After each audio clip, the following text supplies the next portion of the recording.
Jeudi 31 mai 2018 se tenait le colloque de la prévention de la récidive et des radicalisations à l'hôtel de région à Lille.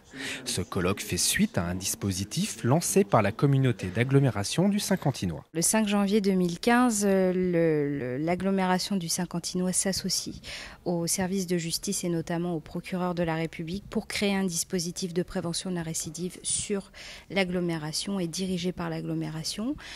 On a donc créé un poste de chargé de prévention de la récidive qui est en charge de gérer des personnes multirécidivistes et ou radicalisées et que nous suivons dans un suivi global de réinsertion. Il est temps de changer d'échelle. Mais j'ai le sentiment que la prévention de la récidive, pour insister sur ce premier point du colloque, ce n'est pas le sujet de la justice seulement, c'est le sujet de l'ensemble de la société française. Il ne s'agit pas pour nous de vouloir faire à la place, mais il s'agit pour nous de voir comment, en travaillant ensemble, nous pouvons être plus efficaces.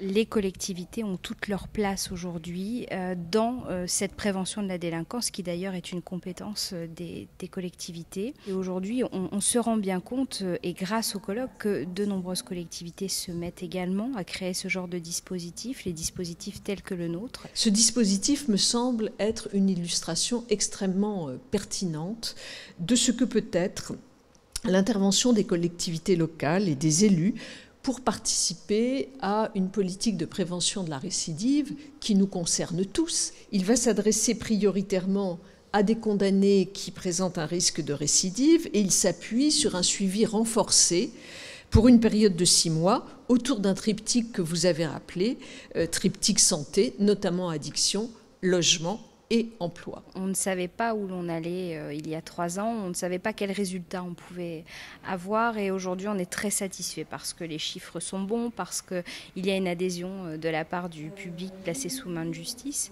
et les résultats sont bons, 78 personnes ont été suivies, 9 ont récidivé. L'orientation se fait à 2 stades, il se fait soit en pré-sententiel, c'est-à-dire juste après la commission de l'infraction, soit au stade post-sententiel où c'est le conseiller d'insertion de probation, cette fois-ci, qui va évaluer ce besoin et orienter vers le dispositif derrière le délinquant.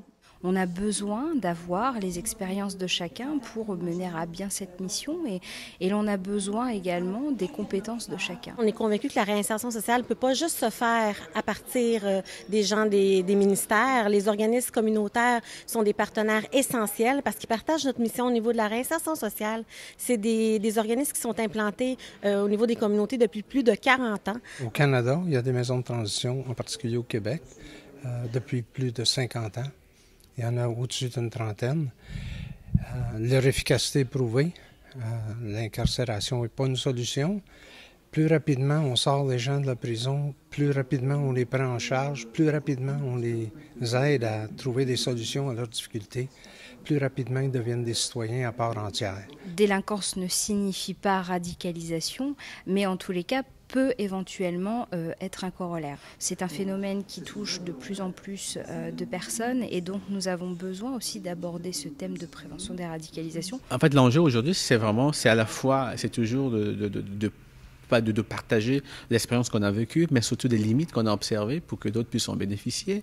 Et parmi ces limites, d'ailleurs, qu'on a exposées aujourd'hui, c'est toute la question du partage des renseignements entre les acteurs, je dirais, du milieu associatif et les acteurs du milieu sécuritaire. Vous savez, la radicalisation, il y a le côté sécuritaire qui est essentiel, mais il y a aussi le côté prise en charge psychosociale qui n'est pas de la compétence des services de renseignement.